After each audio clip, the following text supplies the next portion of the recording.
I'm an entrepreneur, right? What do I sell? I sell my problems. I've had a lot of problems, and every time I have a problem, I work it out for myself, and when I get on the other side of the problem and see it from perspective, I then seem to write a book about it. And so that's how the topics of my books have unfolded over the years, and that's why they've kind of followed this flow that I can't plan. It's like, what does life throw at you? And so the last several books have been health, because life threw me a curve about 10 years ago, breast cancer. And, you got to look at everything in life as an opportunity. And I remember at the time when I was diagnosed, I thought, what have I done in my life and my diet and lifestyle habits to play host to this disease? And I looked over my life and I realized I didn't take eating seriously. I didn't take sleeping seriously. I was stressed all the time. I stayed up late. I partied a lot. I wasn't concerned about chemicals at all. I didn't know anything about hormones. And now that I've put all the pieces together, I realized I was such a likely target. So what I want to talk to you tonight about is what's happening with our health. Because I think we're all here because we know something's going on that doesn't feel right. Something's different. Cancer's an epidemic. People don't feel well. Younger and younger people don't feel well. People are getting sick. What has changed? What is different? How can we change it? How can we age successfully? Aging is an inevitability. I got to tell you that since I embraced health, I have never enjoyed life more. I like the way I look, I like the way I feel, I like my energy, I have wisdom, I have perspective, and I'm here to say, aging can be so incredible if you know how to approach it. It takes a little bit of work, and I will tell you tonight what it is. It's about health. It's about shifting your thinking. It's about understanding what it is that's making us sick and how we can combat it. And it's very exciting to know this, because all of you know somebody who's sick, or you're sick yourself. You know that. And we've come to expect that we're going to get sick as we get old, right? You're not surprised anymore when someone has cancer, Alzheimer's, or heart disease. It's just, well, they're old. How about entertaining the idea that you could age without illness, that you could get to the end of your lifespan, however long that is? They say 100, 110 now. Wouldn't it be great to live that long if you had your brain, you had your bones, you were strong, you were vital, you had energy, you had wisdom?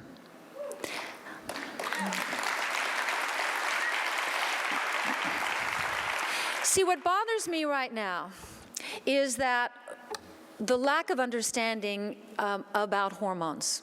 And everybody thinks hormones are all about we menopausal women.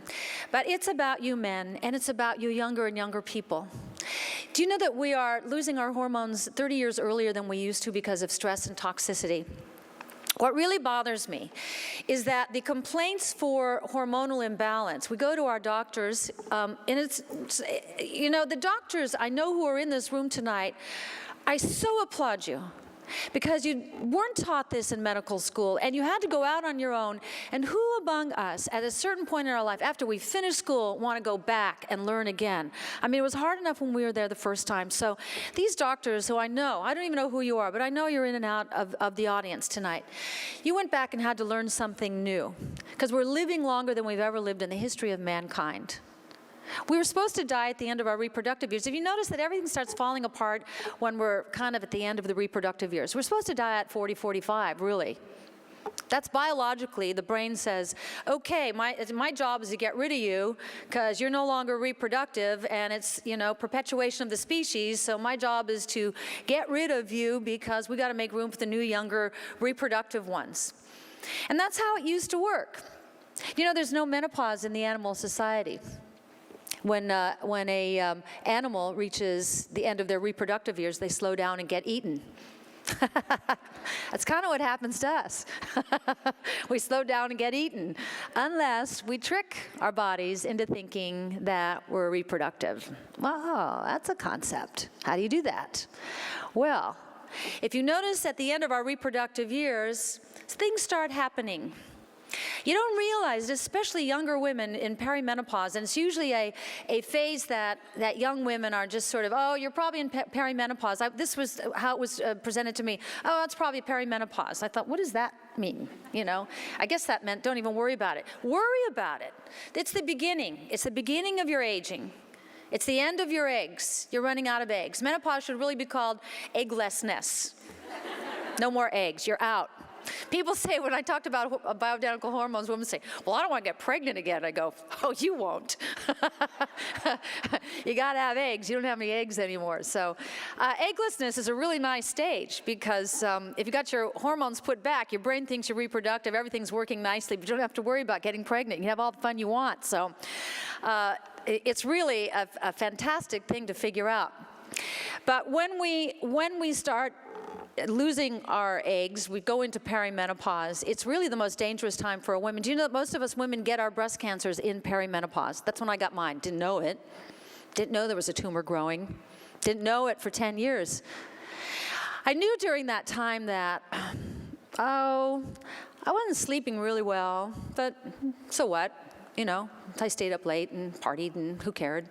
And I wasn't quite as into sex as I used to be, but so what? You know, had a lot of sex, so what? And I was starting to notice that my hair wasn't quite as good, and I was starting to get a few wrinkles, and I was starting to bloat, but I didn't pay too much attention. It wasn't real bad.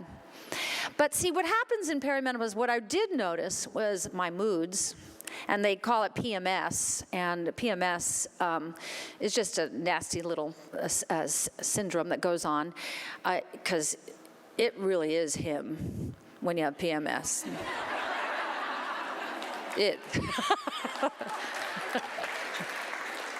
It's not me, it's you.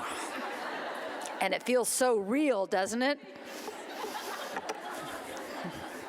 So you do notice your moods kind of go up and down. In fact, I hear 40-year-old men complain about their girlfriends in their 30s, like, she gets a little bitchy, you know, and a lot. Fly off the handle. I threw things. I can't believe I threw things. I'm so even-tempered now. I'm so wonderful to live with now.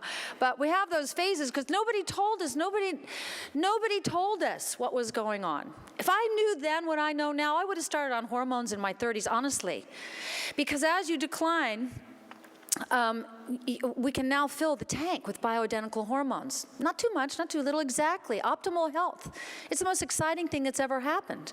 It means that we can remain even all the way through. Just, you know, as you get older, you need a little more, and you need a little more, a little more. I'm like a product. I put on every day my estrogen cream every day. I put 2 weeks a month, I put my progesterone cream on. Every morning I put the DHE on here. You gotta find a different limb. I put the testosterone here. I take the thyroid. I'm putting Humpty Dumpty back together again, but that's kind of, you know, there's not a whole lot more I have to do to feel this great.